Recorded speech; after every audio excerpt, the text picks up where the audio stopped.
Hamınıza salam uşaqlar. Mən Laqrandi çəkiliş eləyirdim. Laqrandinin qazalanını.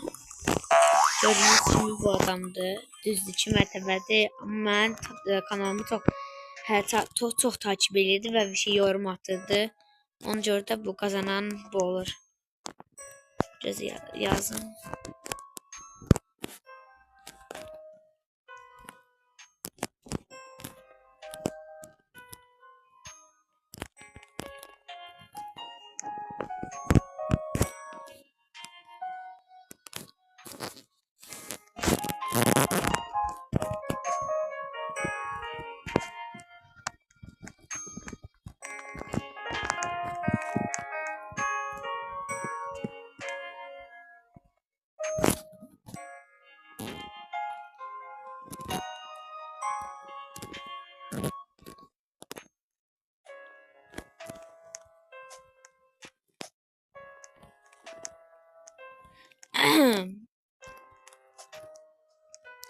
Uşaqlar gördüyünüz kimi qazanan bu.